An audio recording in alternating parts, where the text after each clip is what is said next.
Dear students, good morning. आप सभी लोग हमारे एकलव्य फाउंडेशन क्लासेस इस नए चैनल को लाइक और सब्सक्राइब करें, ज़्यादा से ज़्यादा शेयर करें।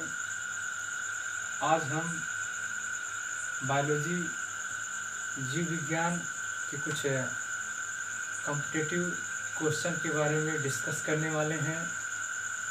आइए, जो क्वेश्चन परीक्षा की दृष्टि से जो महत्वपूर्ण हैं वह इस प्रकार से हैं, उस पर हम लोग डिस्कस करते हैं। सबसे पहला क्वेश्चन आपके सामने आता है कि विटामिन की कमी से कौन सा रोग होता है। आइए हम चर्चा करते हैं। सबसे पहला क्वेश्चन इसमें आपका आता है विटामिन, यानी विटामिन। ध्यान दीजिएगा स्टूडेंट्स, विटामिन की कमी से कौन सा रोग होता है। विटामिन की कमी से कौन सा रोग होता है, ये पहला क्वेश्चन आपके सामने आता है। तो विकल्प इसका देखिए, पहला जो दिया हुआ है, सबसे पहला आपका इसमें विकल्प है हैजा। क्या है? हैजा। दूसरा विकल्प इसमें देखिए दिया हुआ है टीबी। कौन सा? टीबी। सी विकल्प देखिए इसमें दिया हुआ है अपूर्णता। कौन सा दिया हुआ है? अपूर्णता। नेक्स्ट इसके बाद से डी विकल्प आपका जो दिया हुआ है निमोनिया। निमोनिया। तो आप सभी लोग ध्यान दीजिए, इसमें से विटामिन की कमी से कौन सा रोग होता है, तो आपका तीसरा विकल्प इसमें से सही माना जाएगा। यानी संपूर्ण विटामिन की बात हो रही है कि न कि किसी एक विटामिन की कमी से कौन सा रोग होता है। इसमें विटामिन की कमी से अपूर्णता नामक रोग होता है। नेक्स्ट आइए हम दूसरा क्वेश्चन पे डिस्कस करते हैं। तो दूसरा क्वेश्चन जो दिया है, स्कर्वी रोग किस विटामिन की कमी से होता है। आइए हम देखते हैं स्कर्वी, यानी स्कर्वी रोग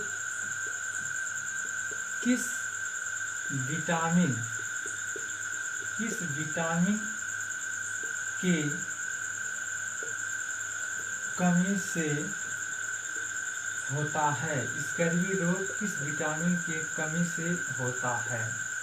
तो आपके सामने जो पहला विकल्प आता है, देखिए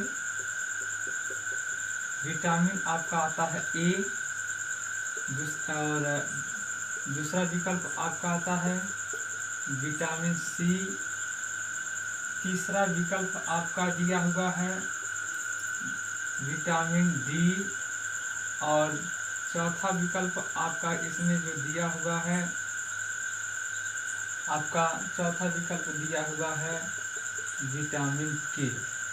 तो स्कर्वी रोग किस विटामिन की कमी से होता है, तो स्टूडेंट्स आप ध्यान दीजिए, विटामिन सी, यानी बी वाला विकल्प आपका जो है सही माना गया है। यानी विटामिन सी जो होता है विटामिन सी की कमी से ही स्कर्वी रोग होता है। अगर इसका हम स्रोत की बात करें तो जो खट्टे पदार्थ होते हैं उसमें ये अधिक मात्रा में पाए जाते हैं। यानी स्कर्वी रोग जो होता है वह कह लीजिए कि दांतों के मसूड़े से रुधिर ब्लड का स्राव होता है, जो इस प्रकार से ऐसे होते रहते हैं। तो आपका डी विकल्प इसमें से सही माना जाता है। आइए स्टूडेंट्स हम तीसरा क्वेश्चन डिस्कस करते हैं। तो दो क्वेश्चन इस प्रकार, तीसरा क्वेश्चन आपका इस प्रकार से है। सबसे पहले इसमें से जो आप लोग को हमने बताया, अब आइए अगला क्वेश्चन देखते हैं कि किस ताप पर एंजाइम सबसे अधिक क्रियाशील होते हैं। यानी किस ताप पर, तीसरा क्वेश्चन आपके सामने आता है, ध्यान दीजिएगा, किस ताप पर, यानी किस ताप पर एंजाइम सबसे अधिक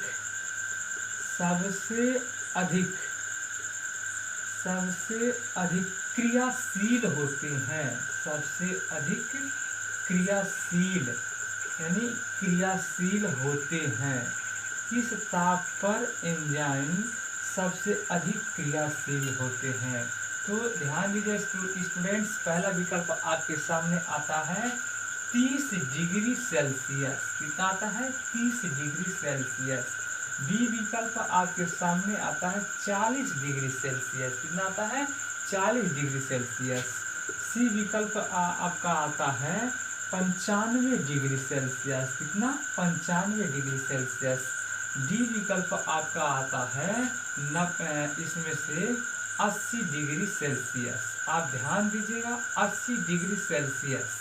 तो आपका इसमें से कौन सा विकल्प सही होता है, आप अपना भी दिमाग लगाएं।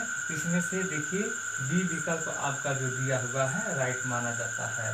यानी 40 डिग्री सेल्सियस पर एंजाइम जो होता है सबसे अधिक क्रियाशील हो जाता है। एंजाइम होता क्या है, तो आप ध्यान दीजिए कि एंजाइम जो होता है एक प्रकार का उत्प्रेरक पदार्थ होता है। क्या होता है? उत्प्रेरक, जो भोजन में अल्प मात्रा में पाया जाता है। नेक्स्ट आइए हम चौथा क्वेश्चन पे डिस्कस करते हैं। आप लोग ध्यान दीजिएगा। चौथा क्वेश्चन आपका दिया हुआ है कि गेहूं में रोटी बनाने के गुण को प्रभावित करने वाले पदार्थ हैं। यानी आपको बताएं गेहूं में रोटी बनाने के गुण को प्रभावित करने वाले पदार्थ कौन से हैं। तो गेहूं जो होता है, आप ध्यान दीजिए, गेहूं यानी गेहूं जो होता है उसकी जो रोटी होती है, गेहूं में रोटी आप ध्यान दीजिए, गेहूं में रोटी बनाने के गुणों को, गेहूं में रोटी बनाने के गुणों को, गेहूं में रोटी बनाने के गुणों को प्रभावित करने वाले पदार्थ हैं। यानी प्रभावित करने वाले पदार्थ हैं। तो आप ध्यान दीजिएगा स्टूडेंट्स, पहला विकल्प आपके सामने देखिए आता है जो इसमें पाया जाता है, यानी गेहूं में रोटी बनाने के गुणों को प्रभावित करने वाले पदार्थ हैं। तो सबसे पहला विकल्प आपके सामने देखिए आता है ग्लूटीन। क्या आता है? ग्लूटीन। यह ग्लूटीन, ठीक है, यानी ग्लूटीन यह रोटी बनाने के गुणों को प्रभावित करता है। नेक्स्ट आपका बी विकल्प देखिए, इसमें आपका जो दिया हुआ है आपका तीसरा विकल्प यानी बी विकल्प, इसमें देखिए ग्लाइसिन दिया है। क्या दिया है? ग्लाइसिन दिया है। क्या दिया है? ग्लाइसिन। सी विकल्प की हम बात करें तो सी विकल्प दिया हुआ है ल्यूमीन दिया है। क्या दिया है? ल्यूमीन दिया हुआ है। डी विकल्प की अगर हम बात करें तो सभी दिया हुआ है। क्या दिया है? सभी दिया हुआ है। तो आप ध्यान दीजिएगा कि गेहूं में रोटी बनाने के गुणों को प्रभावित करने वाले पदार्थ जो होते हैं, ये आपका बी विकल्प इसमें से सही माना गया है, ग्लूटीन। ग्लूटीन जो होता है यह गेहूं जो होते हैं, गेहूं में रोटी बनाने के गुणों को प्रभावित करने वाले पदार्थ होते हैं, ग्लूटीन को माना गया है। ठीक है, यह इस प्रकार से ऐसे होते हैं। आइए हम चौथा क्वेश्चन पे अब डिस्कस करते हैं। चौथा क्वेश्चन क्या है, आइए इस पे देखते हैं। आइए अब चौथा क्वेश्चन आपका कहता है अग्नाशय सबसे अधिक किसको स्रावित करता है। मानव के शरीर में अग्नाशय जो ग्रंथ होती है वो सबसे अधिक किसको स्रावित करता है। तो चौथा क्वेश्चन आप ध्यान दीजिए, अग्न्याशय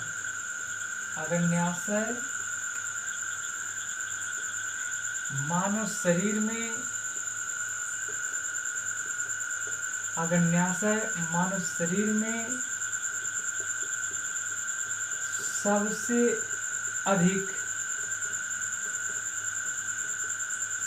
अधिक